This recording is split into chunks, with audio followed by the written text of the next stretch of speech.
اعوذ باللہ من الشیطان الرجیم بسم اللہ الرحمن الرحیم الم تر ان اللہ یسبح له من فی السماوات والارض والطیر صافات کل قد علم صلاته وتسبیحہ واللہ علیم بما یفعلون۔ جیسا کہ کل میں نے کہا تھا کہ اللہ تعالیٰ نے اوپر اپنے نور ہدایت کی مثال بیان کی تھی کہ میرا ہدایت والا نور کس کو پہنچتا ہے، اور جس کو ہدایت والا نور ملتا ہے اس کے کام کیا ہوتے ہیں، اس کے اعمال کیا ہوتے ہیں، ان کی زندگی کیسی ہوتی ہے، وہ پچھلے سبق میں آیا۔ خصوصاً کل کے سبق میں ایسے ایمان والوں کے بارے میں اللہ تعالیٰ نے بتایا کہ یہ لوگ مسجدوں میں اللہ کا ذکر یعنی نماز کی پابندی کرتے ہیں، اللہ کا ذکر کرتے ہیں، اللہ کی یاد میں رہتے ہیں، اور اسی کے متعلق مساجد کی فضیلت اور اس کی اہمیت کے متعلق کچھ حدیثیں میں نے سنائی تھی۔ آج کے سبق میں اللہ تعالیٰ کی قدرت کی نشانیوں کو بیان کیا گیا ہے کہ اللہ کتنی بڑی قدرت والا ہے۔ قرآن میں اللہ تعالیٰ نے جہاں بہت ساری چیزیں بیان کی ہے، احکامات ہیں، اگلی امتوں کے واقعات ہیں، آخرت کے متعلق باتیں ہیں، وہیں اللہ تعالیٰ نے قرآن میں اپنی قدرت کی نشانیوں کو بیان کر کے لوگوں سے متوجہ ہونے کا کہا ہے، اور اپنی قدرت کی نشانیاں بیان کر کے اللہ یوں فرماتے ہیں کہ اس سے سبق کون حاصل کرتا ہے۔ اب وہ کون سی قدرت کی نشانیاں ہیں؟ ہم اپنے آنکھوں سے 24 گھنٹے میں پتہ نہیں لاکھوں اور کروڑوں کی تعداد میں اللہ تعالیٰ کی قدرت کی نشانیوں کو سنتے ہیں اور اپنے آنکھوں سے دیکھتے ہیں۔ انہی میں سے کچھ نشانیاں اللہ نے بیان کی ہے۔ الم تر، آپ نے نہیں دیکھا، ان اللہ یسبح له من فی السماوات والارض، کہ اللہ ہی کی پاکی بیان کرتی ہے ہر وہ چیز جو آسمانوں میں ہے اور جو چیز زمین میں ہے۔ بہت جامع جملہ ہے یہ۔ جتنا کچھ بھی آسمان میں ہے اور جتنا کچھ بھی زمین میں ہے، سب کے سب اللہ کی تسبیح کرتے ہیں، اللہ کی پاکی بیان کرتے ہیں۔ تسبیح ہر ایک کے اپنے انداز میں ہوتی ہے۔ فرشتے تسبیح پڑھتے ہیں، سبحان اللہ و بحمدہ سبحان اللہ العظیم۔ دوسری مخلوق اپنے اعتبار سے تسبیح پڑھتی ہے۔ سب سے بڑی تسبیح یہ ہے کہ اللہ نے جس مخلوق کو جس کام میں لگایا ہے وہ اسی میں ہے۔ صرف ایک انسان ہے کہ اس کو اللہ نے جس کام میں لگایا اس میں آگے پیچھے ہو رہے ہیں، انسان اور جنات۔ فرشتوں کو اللہ تعالیٰ نے بڑی بھاری کام سونپے ہیں، بڑے بھاری کام۔ جیسے ملک الموت کی جماعت جو حضرات فرشتوں میں سے ملک الموت جو موت کا فرشتہ ہے، ان کے فرشتوں کے ساتھ اس فرشتے کے ساتھ جو جماعت ہے، ان کو لوگوں کو موت دینے کا کام سونپا ہے، روح قبضہ کرنے کا۔ بہت بھاری کام ہے یہ۔ لیکن جس وقت سے اللہ نے دنیا بنائی ہے، جس وقت سے انسانوں کی روح قبضہ ہونی شروع ہوئی، اس وقت سے وہ کام کرتے ہیں اور قیامت تک کرتے رہیں گے۔ 8 فرشتے ایسے ہیں کہ جو اللہ کے عرش کو اٹھائے ہوئے ہیں۔ 7ویں آسمان کے اوپر ایک بہت بڑا ٹیلہ ہے، اپنی زبان میں کہو تو پہاڑ، اور پھر اس کے اوپر ایک پانی کا سمندر ہے، بہت گہرا اور بہت بڑا۔ اس سمندر کے اندر بکری کی طرح، بکری کی شکل میں 4 پیر جیسے ہوتے ہیں بکری کے، ایسی شکل میں 8 فرشتے کھڑے ہیں۔ وہ فرشتے اتنے بڑے ہیں جن کی لمبائی اور چوڑائی کے متعلق یہ بیان کیا جاتا ہے اور ایسے بھی اللہ تعالیٰ نے کچھ فرشتے سے بنائے ہیں کہ جن کے کان سے لے کر کندھے تک کا فاصلہ 500 سال کی مسافت کا ہوتا ہے۔ 500 سال تک آدمی سفر کر کے جتنا چل سکتا ہے اتنا کان سے کندھے تک فاصلہ ہوتا ہے۔ ایسے ہی یہ فرشتے بھی بڑے ہیں جو عرش کو اٹھانے والے ہیں۔ یہ 8 فرشتے ہیں، ان کے کندھوں کے اوپر اللہ تعالیٰ کا عرش ہے۔ حالانکہ عرش کتنا بڑا ہے، عرش کتنا بڑا ہے، تھوڑا دھیان سے سنیں۔ حضرات محدثین نے ایک روایت بیان کی ہے کہ یہ پوری دنیا اور اس کے اوپر بسنے والی سارے انسان اور سارے جانور، یہ تو صرف ایک چھوٹا سا پرتھوی اور گرہ ہے، ایک چھوٹی سی پرتھوی ہے، چھوٹی سی زمین ہے۔ ایسی کل 7 زمینیں اور اوپر والے 7 آسمان، سب کا سب اللہ تعالیٰ کے عرش کے اوپر ایک طرف، ایک سائڈ میں ایک کرسی پڑی ہے۔ عرش اتنا بڑا ہے کہ اس کے ایک طرف، ایک سائڈ میں ایک کرسی پڑی ہے۔ اس کرسی کے ایک پائے کے پاس ایک کڑے جیسا ہے، جیسے چھوٹا گول لوہے کا کڑا ہوتا ہے، ایسا کڑے جیسا ہے۔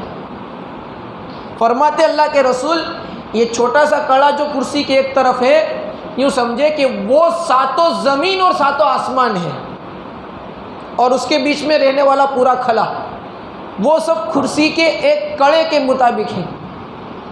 اسی کو اللہ نے قرآن میں بیان کیا ہے، وسع کرسیہ السماوات والارض، اللہ کی کرسی 7 آسمان اور 7 زمین کو گھیرے ہوئے ہے۔ اب وہ کرسی جو 7 زمین اور 7 آسمان اس کے ایک پائے کی حساب سے بھی چھوٹے ہیں، اس کرسی کو تو عرش کے کسی ایک طرف رکھا گیا ہے، تو وہ عرش کتنا بڑا ہوگا۔ اس عرش کو 8 فرشتوں نے اٹھائے ہوئے ہیں، لیکن ہم روزے داروں کے لیے اللہ تعالیٰ کی طرف سے یہ انعام ہے، وہ فرشتے عرش کو اٹھانے والے اللہ کی تسبیح بیان کرتے رہتے ہیں۔ لیکن رمضان کے مہینے میں اللہ تعالیٰ ان فرشتوں سے کہتے ہیں جو عرش کو اٹھانے والے ہیں، آپ اپنی تسبیح بند کر دو اور میری محمد الرسول اللہ کے امتی جو روزہ رکھ کر دعا کر رہے ہیں اس کے اوپر آمین کہو۔ یہ برکتوں والا مہینہ ہے۔ تو فرشتے جو اتنی بڑی مخلوق ہے وہ بھی اللہ کی تسبیح بیان کرتے ہیں۔ ان کی لمبائی چوڑائی کے بارے میں بیان کیا جاتا ہے، وہ جو سمندر ہے اس کی گہرائی 7 زمین اور 7 آسمان کی لمبائی کے برابر ہے۔ اس گہرائی میں جب فرشتے کھڑے ہیں تو اس کے پیر گوٹھوں تک ڈوبے ہوئے ہیں۔ علامہ رفیق صاحب برودوی اس طرح اللہ کی قدرت کو بیان کرتے ہوئے فرماتے ہیں کہ جو روایتوں میں آتا ہے ان سارا ہی بیان کرنے جائیں گے تو لوگوں کے دماغ کی نسیں پھٹ جائے گی، نہیں سمجھ سکتے، اللہ کی قدرت ہے۔ تو ہماری اس آیت کا ٹکڑا یہ اللہ تعالیٰ فرماتے ہیں کہ ان ساری مخلوق کے بارے میں اللہ یہ فرماتے ہیں کہ وہ سب اللہ کی پاکی بیان کرتے ہیں، اللہ کی تسبیح کرتے ہیں۔ ہماری تسبیح کی کیا حیثیت؟ اسی لیے رابعہ بصریہ رحمۃ اللہ علیہ فرمایا کرتی تھی کہ اے اللہ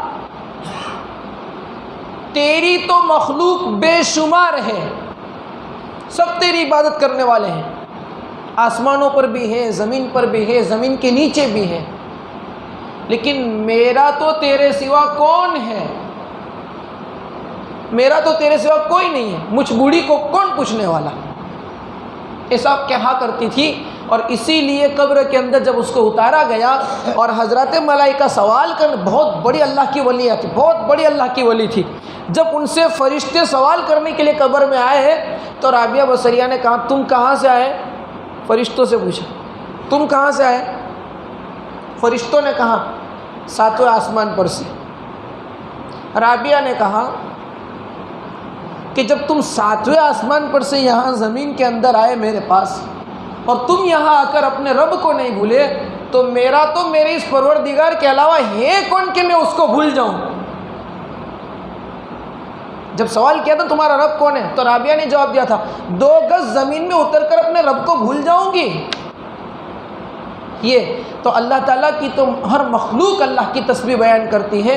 وَإِن مِّن شَيْءٍ إِلَّا يُسَبِّحُ بِحَمْدِهِ وَلَٰكِن لَّا تَفْقَهُونَ تَسْبِيحَهُمْ. اللہ دوسری جگہ پر فرماتے ہیں ہر چیز اللہ کی تسبیح بیان کرتی ہے لیکن تم اللہ کی تسبیح کو سمجھتے نہیں ہو. اسی لیے فرماتے ہیں جب تک درخت کے اوپر پتا رہتا ہے وہاں تک اللہ کی تسبیح بیان کرتا ہے، اور جب وہ تسبیح پڑھنا چھوڑ دیتا ہے وہ درخت کا پتا زمین پر گر جاتا ہے، پھر درخت پر نہیں رہتا. حضرات صحابہ نے ان تسبیحات کو سنا ہے.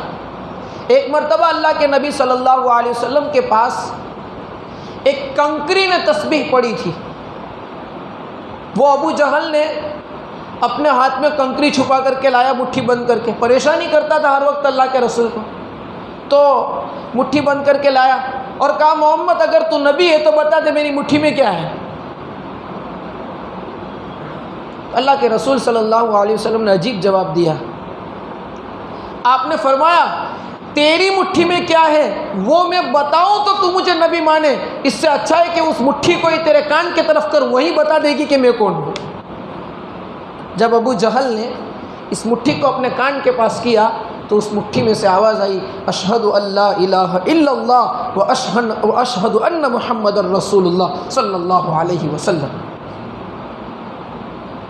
تو اس پتھر نے کلمہ پڑھا تھا.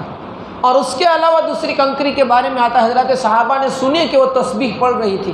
عبداللہ بن مسعود کہتے ہیں ہم ایک مرتبہ کھانا کھا رہے تھے آپ علیہ السلام کے ساتھ، ہم نے سنا کہ کھانا اللہ کی تسبیح بیان کر رہا تھا، اللہ کی پاکی بیان کر رہا تھا. کھانا استوانہ حنانہ، ایک ستون چھوٹا سا جس کو ٹیک لگا کر کے پیارے نبی صلی اللہ علیہ وسلم اپنا خطبہ پڑھا کرتے تھے. اب ایسا ہوا کہ حضرات صحابہ کا مجمع بڑھ گیا. ایک شخص نے اللہ کے نبی کے لیے لکڑی کا ممبر بنایا، لکڑے کا، کہ یا نبی اللہ آپ جب کبھی خطبہ پڑھو تو اب اس ممبر کے اوپر بیٹھ کر کے خطبہ پڑھا کرو.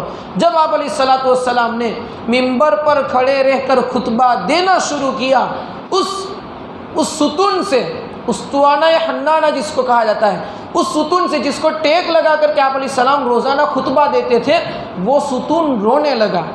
اور اس انداز سے روتا تھا کہ حضرات صحابہ نے سب نے اس ستون کے رونے کی آواز سنی اور اس ستون کی ہچکیاں بن گئی تھی. کس کو سمجھ میں آئے کہ ایک لکڑی کا جیسے ٹھاملی اپنی گجراتی زبان میں کہتے ہیں کھڑی کر دی وہ زمین میں گاڑ کر، اور پھر اس کے اندر سے رونے کی آواز آئے. پیارے آقا ممبر پر سے اترے اور جا کر اس ستون کے اوپر اپنا ہاتھ پھیرا، اس ستون نے رونا بند کر دیا. آپ نے فرمایا اگر میں اس کے اوپر ہاتھ نہ پھیرتا تو یہ میری جدائیگی میں قیامت تک روتا رہتا، اور قیامت تک آنے والی امت اس کے رونے کی آواز سنتی. یہ اللہ کی تسبیح بیان کرتے ہیں. اس کے علاوہ ایک اونٹ کے بارے میں آتا ہے، وہ اللہ کے نبی کے پاس آ کر کے شکایت کرنے لگا، یا نبی اللہ میرا مالک مجھ پر بوجھ بہت اٹھاتا ہے، کام بہت لیتا ہے اور کھلاتا بہت کم ہے. یہ سب وہ مخلوقات کا میں نے ذکر کیا جس کو ہم یوں کہتے ہیں کہ ان کی زبان نہیں ہے، یا یہ کہ وہ نرجیو ہے، اس میں روح نہیں ہے، غیر ذی روح ہے، وہ سب بھی اللہ کی تسبیح بیان کرتے ہیں. لیکن حقیقت ہے وَلَٰكِن لَّا تَفْقَهُونَ تَسْبِيحَهُمْ، ہم اس کی تسبیح کو سمجھتے نہیں ہے کہ وہ اللہ کی تسبیح کیسے بیان کرتے ہیں. اس کو اللہ تعالیٰ نے اس آیت کے ٹکڑے میں بیان کیا. آگے فرمایا وَالطَّيْرُ صَافَّاتٍ، اور پرندے جو ہوا کے درمیان میں پر کھول کر کے جو اڑنے والے ہیں، اور ہواؤں کے درمیان میں جو پرندے صف لگا کر کے کھڑے ہیں اڑنے والے ہیں، وہ ہواؤں کے درمیان میں آسمان اور زمین کے کھلے میں بھی اللہ کی تسبیح بیان کرتے ہیں. کل قد علم صلاتہ و تسبیحہ، ہر ایک اپنی نماز، اپنی دعا اور اپنی تسبیح کو خوب جانتے ہیں. صلات کا ترجمہ یہاں پر دعا ہوتا ہے. ہر ایک کو کس کو کیا دعا کرنی ہے اور کس کو کیا تسبیح پڑھنی ہے اس کو خوب جانتے ہیں. واللہ علیم بما یفعلون، اور اللہ بھی ہر وہ چیز جانتا ہے جو یہ سب کچھ کر رہے ہیں. اللہ سب کو جانتا ہے.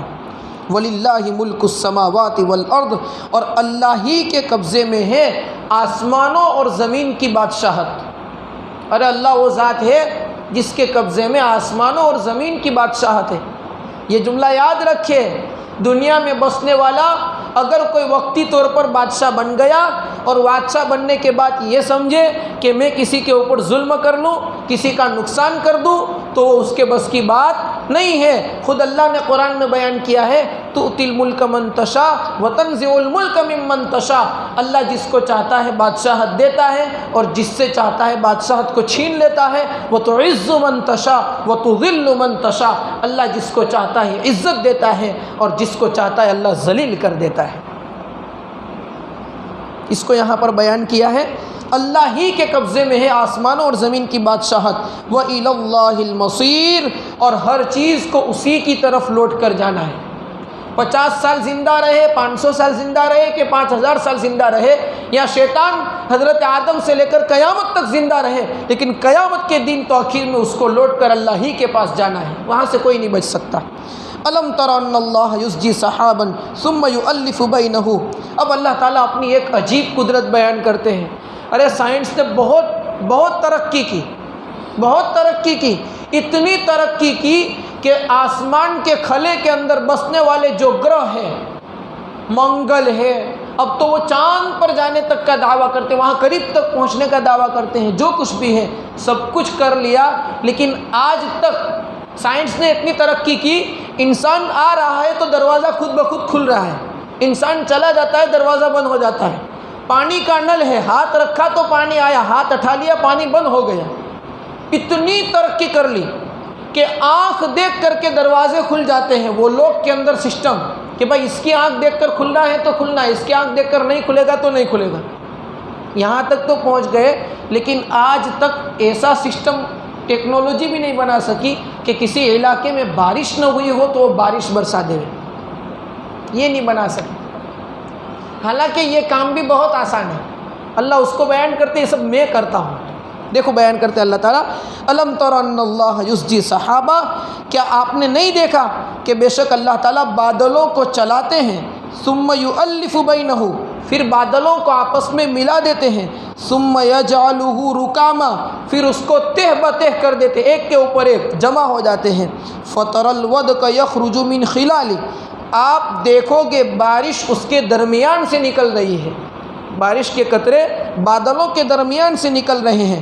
وَيُنَزِّلُ مِنَ السَّمَاءِ مِن جِبَالٍ فِيهَا مِن بَرَدٍ، اور صرف بارش نہیں برساتے بلکہ اسی بادلوں میں سے جو بادل بڑے بڑے ہیں، یہاں پر سما سے مراد بادل اور جبال سے مراد، ایسے تو ترجمہ پہاڑ ہوتا ہے، لیکن حضرات مفسرین نے یہاں پر پہاڑ کی بجائے بڑے بڑے بادل، جو پہاڑوں جیسے بڑے بڑے بادل ہوتے ہیں اور بڑے بھاری بادل ہوتے ہیں، اس میں سے اللہ تعالیٰ برد یعنی برف کے ٹکڑوں کو گراتا ہے، اولے برساتا ہے، برف کے ٹکڑے۔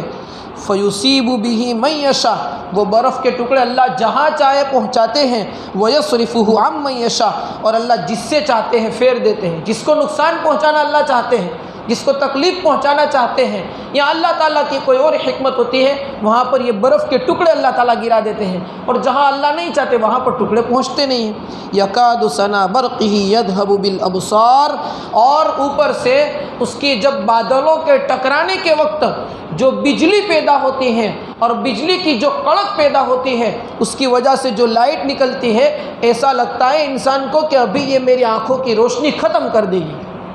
آپ دیکھیں کبھی جب بجلی ہوتی ہو تو آسمان کی طرف دیکھو گے تو آپ کی آنکھوں کے بارے میں ایسا لگے گا کہ شاید اس سے تو روشنی ختم ہو جائے۔ کوئی انسان جہاں بجلی ہوتی ہے وہاں اوپر دیکھنے کی ہمت نہیں کرتا، بلکہ اوپر سے چھپنے کی کوشش کرتا ہے کہ کہیں ہمارے اوپر نہ آ جائے۔ اس کو اللہ نے دوسری جگہ پر قرآن میں بیان کیا ہے، یہ وَيُرِيكُمُ الْبَرْقَ خَوْفًا وَطَمَعًا، میں تم کو بجلی اس لیے دکھاتا ہوں تاکہ کچھ لوگ تو اس سے ڈر جائے اور کچھ لوگوں کو امیدیں پیدا ہو کہ چلو کھیت میں ہم نے اگا کر کے رکھا ہے، بجلی ہوتی ہے اب بارش ہوگی تو ہمارے لیے پانی کا انتظام ہو جائے گا، امید، اس لیے اللہ بجلی کو دکھاتے ہیں۔ یقلب اللیل والنہار، اللہ وہ ذات ہے جو رات اور دن کو عدلتا بدلتا ہے، پلٹتا ہے۔ اب دیکھیے رمضان شروع ہوا، اس وقت قریباً 5:30 بجے کے قریب صبح صادق ہوتا تھا، اور آج کے دن میں 5:12 پر صبح صادق ہو جاتا ہے۔ یہ 20-25 منٹ جلدی سورج اگانے کا کام کس نے کیا؟ اور یہ گرمی کا سیزن ہے، مغرب کی نماز کے لیے 7:10 کے قریب ٹائم ہوتا ہے، یعنی سورج غروب ہوتا ہے۔ آج سے 2 مہینے پہلے سردی کا سیزن تھا، 6:05 پر اور 10 منٹ پر مغرب کی اذان ہوتی تھی، یعنی سورج غروب ہو جاتا تھا۔ ابھی 1 گھنٹہ بعد غروب ہوتا ہے، اور ابھی 1 مہینے کے بعد 7:45 بجے کے قریب سورج غروب ہوگا۔ اللہ فرماتے ہیں یہ سورج کو اتنا دیر تک رکھنا اور کبھی جلدی غروب کر دینا، کبھی دن لمبا اور رات چھوٹی، کبھی رات لمبا اور دن چھوٹا، یہ سب کون کر رہا ہے؟ اس کو دیکھو، اللہ قرآن میں بیان کر رہا ہے، اس کو سوچو۔ اور یہ بات کہ جنوری کی 1 تاریخ کو، ابھی 2023 چل رہی ہے، اور 1823 میں 1023 میں آپ تاریخ اٹھا کر کے دیکھو، جنوری کی 1 تاریخ کو جس سیکنڈ پر سورج طلوع ہوا تھا، آج بھی 1000 سال کے بعد اسی سیکنڈ پر سورج طلوع ہوتا ہے اور غروب ہوتا ہے۔ کبھی بھی اتنے سالوں میں کبھی 1 سیکنڈ کا فرق نہیں ہوا ہے۔ وہ اللہ فرماتے ہیں تم دیکھو یہ میری قدرت کی نشانیاں کہ یہ سب کون کر رہا ہے۔ ان فی ذلک لعبرۃ لأولی الابصار، بے شک اس میں بڑی عبرت کی باتیں ہیں عقل مندوں کے لیے۔ ہاں، جس کی آنکھیں ہی نہ ہو، دل کی آنکھیں نہ ہو، اور جس کو سمجھ میں نہ آئے، جس کے اندر عقل نہ ہو، وہ ان باتوں کو نہیں سمجھ سکتا۔ باقی اللہ تعالیٰ نے جس کو عقل دی ہے اور جس کو سمجھنے کی اللہ تعالیٰ نے توفیق دی ہے، وہ بندے سب سمجھتے ہیں کہ یہ سب کرنے والی ذات اللہ کی ہے۔ آگے اللہ تعالیٰ اپنی ایک اور قدرت کو بیان کرتے ہیں، واللہ خلق کل دابۃ من ماء، اللہ وہ ذات ہے جس نے ہر جاندار کو پانی سے پیدا کیا۔ دنیا میں بسنے والا ہر جاندار، اس کی پیدائش میں کہیں نہ کہیں پانی کا شمولیت ہے، پانی شامل ہے۔ آپ اپنی سوچ کے مطابق جہاں تک سوچ سکتے ہو سوچو، ہر چیز جاندار کو پیدا کرنے میں اللہ تعالیٰ نے پانی کا استعمال کیا ہے۔ فَمِنْهُمْ مَنْ يَمْشِي عَلَى بَطْنِهِ، بعض جاندار ایسے ہیں جو اپنے پیٹ کے بل چلتے ہیں۔ سانپ اپنے پیٹ کے بل چلتا ہے، مچھلی اپنے پیٹ کے بل چلتی ہے، اس کے پیر نہیں ہے، پیٹ سے چلتے ہیں۔ وَمِنْهُمْ مَنْ يَمْشِي عَلَى رِجْلَيْنِ، اور بعض جاندار ایسے ہیں جو 2 پیر سے چلتے ہیں، جیسے انسان ہے اللہ تعالیٰ نے اس کو 2 پیر سے چلایا ہے۔ ایسے ہی بہت سارے پرندے ہیں، کئی قسم کے پرندے ہیں، ساروں کو اللہ تعالیٰ 2 پیر سے چلاتے ہیں۔ ایک پرندہ ایسا ہے جو پیر سے نہیں چلتا، یہ چمگاڈر جس کو کہتے ہیں، اس کو اللہ تعالیٰ نے پروں میں ایسی طاقت رکھی ہے کہ وہ لٹک جایا کرتے ہیں، الٹے لٹک کر کے سو جاتے ہیں۔ دیکھیے ہم جب سو جاتے ہیں تو دیوار کے اوپر جو ایسی دیوار ہو کہ جہاں سے گرنے کا خطرہ ہو تو وہاں نہیں سوتے، کیونکہ ہم نیند میں ہوش نہیں رکھتے، پتہ نہیں گر جائیں گے کروٹ بدلیں گے تو۔ اور وہ مخلوق ایسی ہے چمگاڈر کی، وہ لٹکتے ہوئے سو جاتے ہیں، کبھی کوئی سوتے ہوئے گرا نہیں ہے، کبھی کوئی نہیں گرا۔ یہ اللہ تعالیٰ اپنی مخلوق کو بیان کر رہے ہیں۔ وَمِنْهُمْ مَن يَمْشِي عَلَى 4، اور کچھ جاندار ایسے ہیں جو 4 پیر سے چلتے ہیں۔ جتنے بھی جانور ہیں، چوپائے جس کو کہا جاتا ہے، وہ 4 پیر سے چلتے ہیں۔ یخلق اللہ ما یشاء، اللہ تعالیٰ پیدا کرتا ہے جو چاہتا ہے۔ ان اللہ علی کل شیء قدیر، بے شک اللہ تعالیٰ ہر چیز پر قادر ہے، اللہ جو چاہے پیدا کرتا ہے۔ آگے اللہ تعالیٰ کی اور قدرت کی نشانیاں سنیں، لقد انزلنا آیات مبینات، اللہ تعالیٰ کی سب سے بڑی قدرت، سب سے بڑی اللہ تعالیٰ کی قدرت کی نشانی اور سب سے بڑا احسان ہم انسانوں اور جناتوں کے لیے اللہ تعالیٰ نے یہ کیا کہ انزلنا آیات مبینات، صاف صاف آیتیں ہم نے آسمان سے اتار دی ہیں۔ ارے انسان کو اللہ تعالیٰ نے اتنی عقل دی تھی، اتنی سمجھ دی تھی کہ وہ چاہے تو اپنے رب کو تلاش کر سکتا تھا، لیکن احسان کیا کہ حضرت انبیاء کو بھیجا اور نبیوں کے ساتھ کتابوں کو بھیجا، جس کو اللہ بیان کرتے ہیں۔ اور کتابیں بھی ایسی، اللہ تعالیٰ جو سارے بادشاہوں کا بادشاہ، اتنے بڑے خالق اور مالک، اس ذات کی زبان کو سمجھنا عام طور پر مشکل ہوا کرتا ہے، لیکن اللہ نے اتنا آسان کر کے ہمارے لیے بھیجا ہے کہ ہم میں سے ہر بندہ اس کو چلو عربی میں نہیں تو دوسری زبان میں تو ترجمہ یا تفسیر پڑھ کر کے سمجھ جا سکتا ہے کہ اللہ تعالیٰ نے ہمارے لیے کیا آسمان سے اتارا ہے۔ واللہ یہدی من یشاء الی صراط مستقیم، اور اللہ تعالیٰ جس کو چاہتا ہے سیدھے راستے کی ہدایت دیتا ہے۔ ہر کوئی کو سیدھا راستہ نصیب نہیں ہوتا، اور سیدھا راستہ پا لینا یہ انسان کے بس میں بھی نہیں ہے۔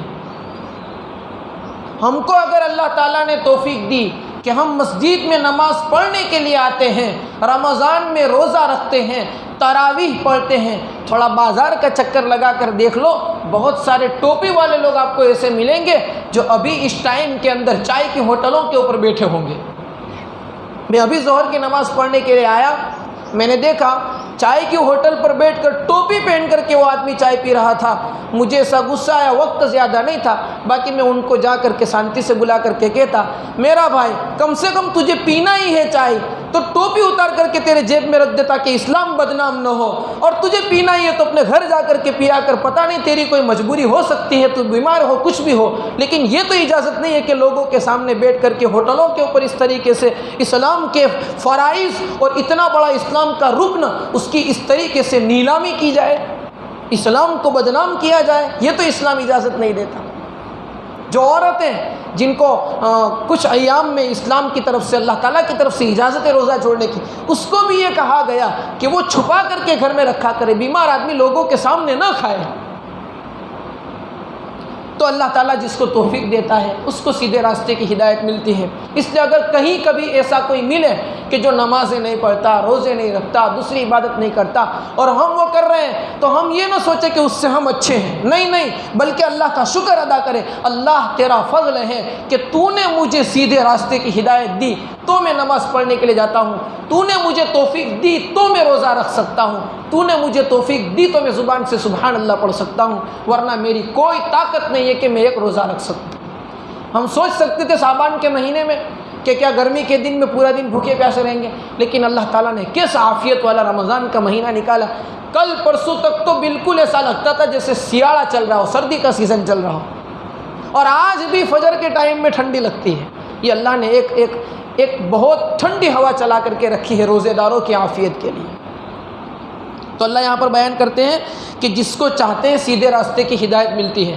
اگر انسان چاہے اس کو ہدایت مل جاوے تو اللہ کے نبی صلی اللہ علیہ وسلم کے چچا ابو طالب، انہوں نے اللہ کے رسول کی موت تک بڑی خدمت کی، موت تک، جب تک اللہ کے نبی کے چچا صلی اللہ علیہ وسلم، اللہ کے نبی کے چچا ابو طالب جب تک زندہ تھے، اس وقت تک کسی دشمن کی ہمت نہیں ہوئی کہ آپ علیہ الصلوۃ والسلام کے سامنے کوئی انگلی اٹھا کر کے کوئی بات کرے، حالانکہ آپ مسلمان نہیں ہوئے تھے۔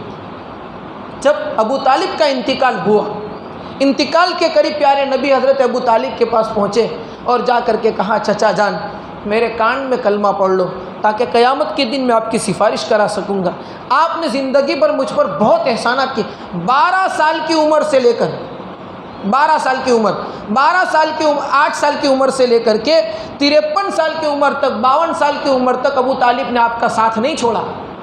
52 سال کی عمر تک، 12 سے 52 کتنے سال ہوتے ہیں، اور ان سالوں کے اندر کسی دشمن کی ہمت نہیں ہوئی کہ اللہ کے نبی کے سامنے انگلی اٹھا کر کے بات کر سکے، کیونکہ ابو طالب کا ڈر تھا اتنا۔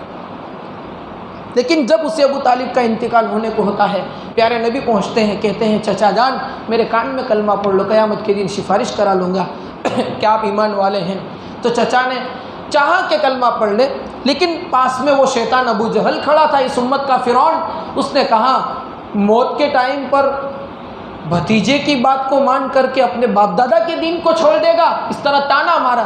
اب اللہ نے اس کی قسمت میں ہدایت نہیں لکھی تھی۔ ایک نبی، اور وہ بھی وہ نبی جو سارے نبیوں کے سردار، جس کے صدقے میں اللہ نے دنیا اور آسمان کو بنایا، جس کا نام اللہ تعالیٰ نے اپنے عرش کے اوپر لکھا ہوا ہے حضرت آدم کی پیدائش سے پہلے سے، اس نبی نے یہ چاہا کہ میرا چچا کلمہ پڑھ لے اور مجھ پر یہ بہت بڑا احسان کرنے والا ہے، لیکن اللہ نے اس کی قسمت میں ہدایت نہیں لکھی تھی، تو ایسی حالت میں، کفر کی حالت میں انتقال ہو گیا۔ آپ کو اتنا صدمہ ہوا، اتنا صدمہ اور غم ہوا کہ ہمیشہ کی جہنم لے کر کے میرا چچا چلا گیا۔ اللہ تعالیٰ نے قرآن کی آیت اتاری، اِنَّكَ لَا تَهْدِي مَنْ أَحْبَبْتَ وَلَكِنَّ اللَّهَ يَهْدِي مَن يَشَاءُ۔ اے نبی جی، آپ جس کو چاہے ہدایت نہیں دے سکتے، ہدایت دینے کا کام اللہ فرماتے ہیں میرے ذمہ ہے، میں جس کو چاہوں ہدایت دیتا ہوں۔ ابو طالب نے اللہ کے نبی کی عمر 8 سال، وہاں سے لے کر اللہ کے نبی کی عمر 52 سال تک مکمل اللہ کے نبی کی خدمت کی، اس کو ایمان نصیب نہیں ہوا۔ ہم نے کوئی بڑا کام نہیں کیا، اللہ تعالیٰ نے ہم کو ایمان دے دیا، یہ صرف اللہ کا انعام ہے۔ اسی لیے حضرات علماء فرماتے ہیں 2 رکعت شکرانہ کی روزانہ پڑھنی چاہیے۔ اللہ تیرا فضل ہے کہ تو نے ہمیں ایمان دیا ہے۔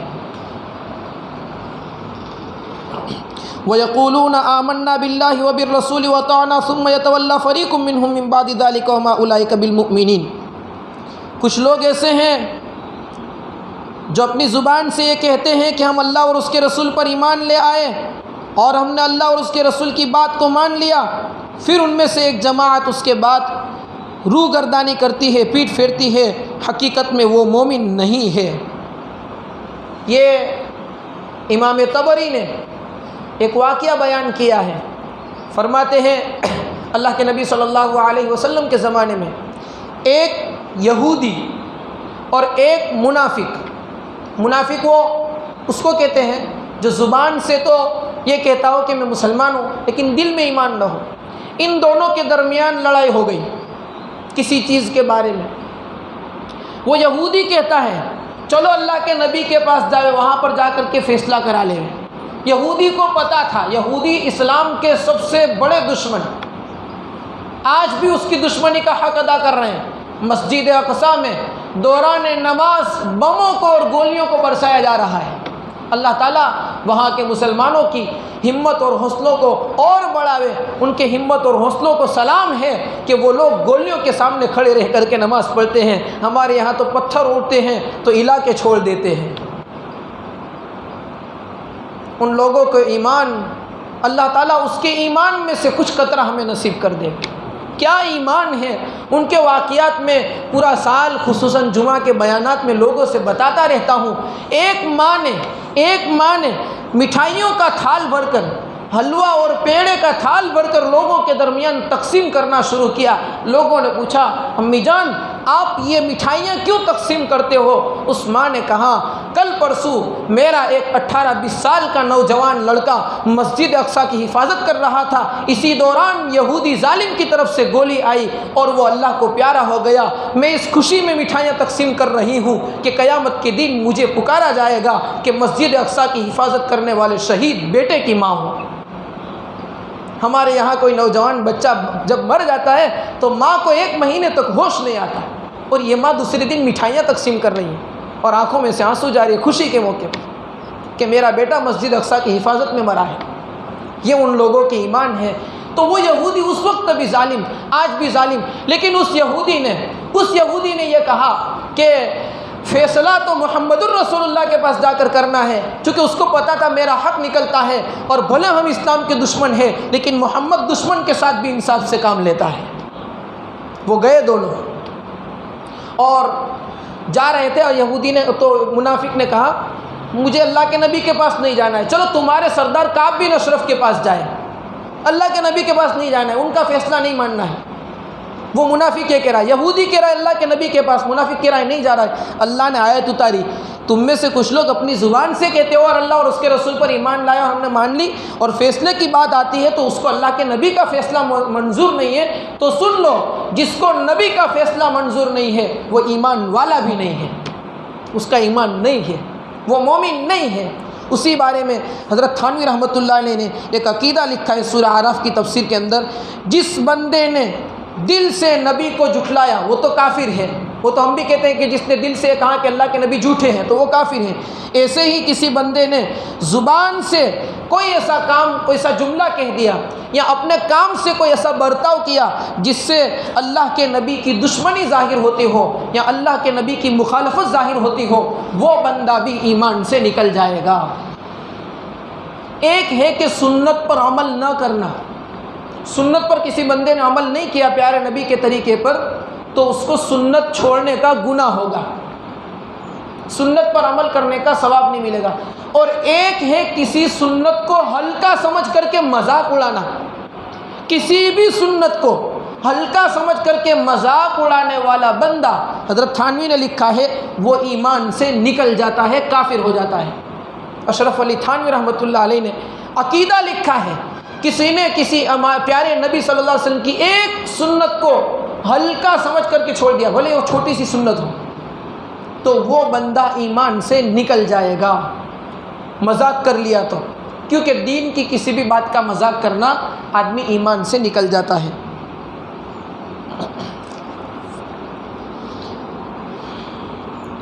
تو یہ آیت اتری اس کے بارے میں۔ آگے ایک دوسری آیت ہے، وَإِذَا دُعُوا إِلَى اللَّهِ وَرَسُولِهِ لِيَحْكُمَ بَيْنَهُمْ إِذَا فَرِيقٌ مِّنْهُمْ مُعْرِضُونَ، جب ان لوگوں کو اللہ اور اس کے رسول کی طرف بلایا جاتا ہے تاکہ اللہ اور اس کا رسول اس کے درمیان میں فیصلہ کر دے، تو ان میں سے ایک جماعت اس سے اعراض کرتی ہے، تو سن لو کہ وہ مومن نہیں ہے۔ وَإِن يَكُن لَّهُمُ الْحَقُّ يَأْتُوا إِلَيْهِ مُذْعِنِينَ، اگر اس کے لیے حق تو یہ ہے کہ وہ فرما بردار ہو کر کے بات کو قبول کرتے ہوئے چلے آتے۔ فِي قُلُوبِهِم مَّرَضٌ أَمِ ارْتَابُوا أَمْ يَخَافُونَ أَن يَحِيفَ اللَّهُ عَلَيْهِمْ وَرَسُولُهُ، کیا ان کے دلوں میں بیماری ہے؟ اللہ پوچھ رہے ہیں، وہ منافق کے بارے میں کہتے ہیں کیا ان کے دلوں میں بیماری ہے، یا وہ شک کر رہے ہیں، یا پھر وہ ڈر رہے ہیں کہ اللہ اور اس کا رسول اس کے اوپر ظلم کرے گا، ایسا ڈر رہے ہیں؟ بل اولئک هم الظالمون، بلکہ یہ لوگ تو حقیقت میں ظالم ہے، بلکہ یہ لوگ تو حقیقت میں ظالم ہے۔ اللہ تبارک و تعالی ہم تمام کو ان کہی ہوئی باتوں کے اوپر عمل کرنے کی توفیق عطا فرمائے۔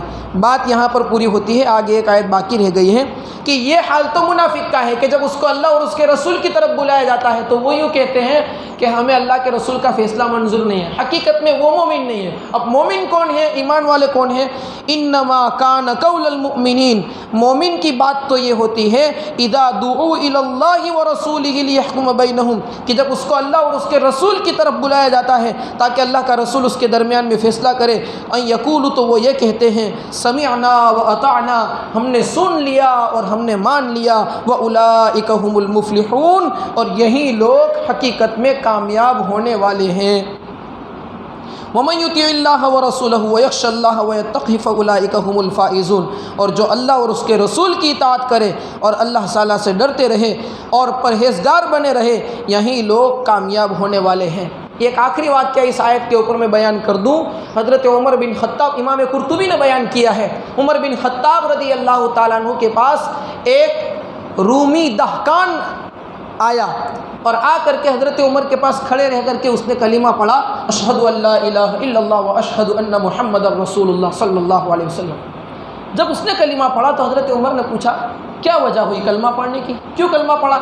تو اس نے کہا میں نے توریت، زبور، انجیل اور اس کے علاوہ کچھ کتابیں میرے ہاتھ میں آئی، ان ساری کتابوں کا مطالعہ کیا، بہت پڑھا، اور پڑھنے کے بعد میں نے قرآن کا مطالعہ کیا تو قرآن کی یہ آیت میرے سامنے آئی، وَمَن يُطِعِ اللَّهَ وَرَسُولَهُ وَيَخْشَ اللَّهَ وَيَتَّقْهِ فَأُولَٰئِكَ هُمُ الْفَائِزُونَ۔ جب یہ آیت میرے سامنے آئی میں نے دیکھا کہ اگلی ساری کتابوں کا نچوڑ صرف اس ایک اکیلی آیت کے اندر موجود ہے، اور اس ساری کتابوں کا نچوڑ ایک آیت کے اندر آ جاوے، یہ قرآن کبھی جھوٹا اور یہ کلام کبھی جھوٹا نہیں ہو سکتا، اس لیے میں کلمہ پڑھ چکا ہوں اور مسلمان ہو گیا۔ کیوں؟ حضرت عمر فرماتے ہیں اس آیت کے اندر من یطیع اللہ، اللہ کی اطاعت یعنی سارے فرائض آ گئے، ورسولہ، رسول کی اطاعت یعنی ساری سنتیں آ گئی، جتنی سنتیں پیارے نبی کی ہیں، جتنے طریقے ہیں سب آ گئے، ویخشى اللہ، پچھلی زندگی کے بارے میں اللہ سے ڈر گیا کہ اوہو میں آج تک کہاں تھا، ویتقی، آگے اب اللہ تعالیٰ سے پرہیزگار بن کر کے بچتے رہے اللہ کی نافرمانی سے، فاولئک هم الفائزون، یہی لوگ تو کامیاب ہونے والے ہیں۔ کامیابی یہ ہے کہ جہنم سے اس کو بچا لیا جاوے اور جنت تک اس کو پہنچایا جاوے۔ اللہ تعالیٰ ہم تمام کو عمل کی توفیق عطا فرمائے۔ یا رب لک الحمد کما ینبغی لجلال وجہک وعظیم سلطانک، یا رب صلی وسلم دائما ابدا علی حبیبک خیر الخلق کلہم، اللہم ربنا آتنا فی الدنیا حسنۃ وفی الآخرۃ حسنۃ وقنا عذاب النار، اللہم ارنا الحق حقہ وارزقنا اتباعہ وارنا الباطل باطلہ وارزقنا اجتنابہ، اللہم وفقنا لما تحب وترضى لا الہ الا اللہ نستغفر اللہ نسألک الجنة الفردوس ونعوذ بک من النار لا الہ الا اللہ نستغفر اللہ نسألک الجنة الفردوس ونعوذ بک من النار ربنا تقبل منا انك انت السميع العليم وتب علينا يا مولانا انك انت التواب الرحيم وصلى الله على النبي الكريم آمين برحمتك يا ارحم الراحمين.